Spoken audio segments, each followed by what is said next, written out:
दिन में तू ना हो वो दिन ही नहीं, जिस जीवन में तू ना वो जीवन नहीं। यिर्मयाह नबी के पुस्तक 48 अध्याय का 10वां वचन।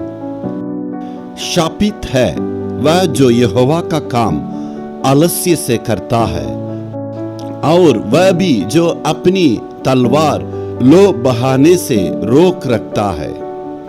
इसका मतलब ये है, यहाँ पर तलवार को परमेश्वर अपने जीभ से तुलना करता है, और लहू बहाने के बारे में जब यहाँ कहता है, परमेश्वर की उस न्याय के दंड के बारे में यदि लोगों को हम नहीं सुनाएंगे, उसमें आलस रहेंगे, तो परमेश्वर कहता है ऐसे लोग श्रापित रहेंगे।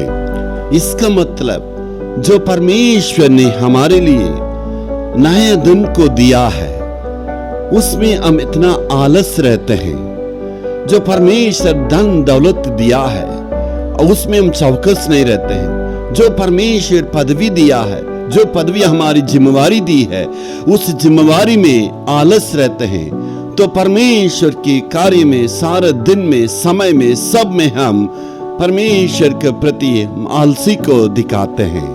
उसके द्वारा बहुत विपत्ति या दंड मिलेगा, इसको हमें हमारे मन में सोचना है। जो कोई प्रभु यीशु मसीह के लहू से धोए हुए हैं, वो एक सैनिक है।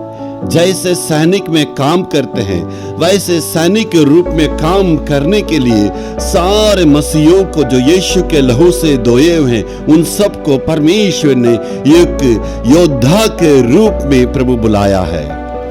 उस योद्धा के लिए क्या औजार की आवश्यकता है, तलवार की आवश्यकता है, उसके बारे में यफिसियों 6:14 में पौलुस कहता है, वचन की सच्चाई का जो कमरबंद है, धार्मिकता की जो झिलम और शुभ संदेश की जूतियां, विश्वास का ढाल, उद्धार का जो टोप है, उद्धार का मुकुट और आत्मिकता की तलवार, ऐसे आत्मिक हथियार को हमें अपना के रखना है।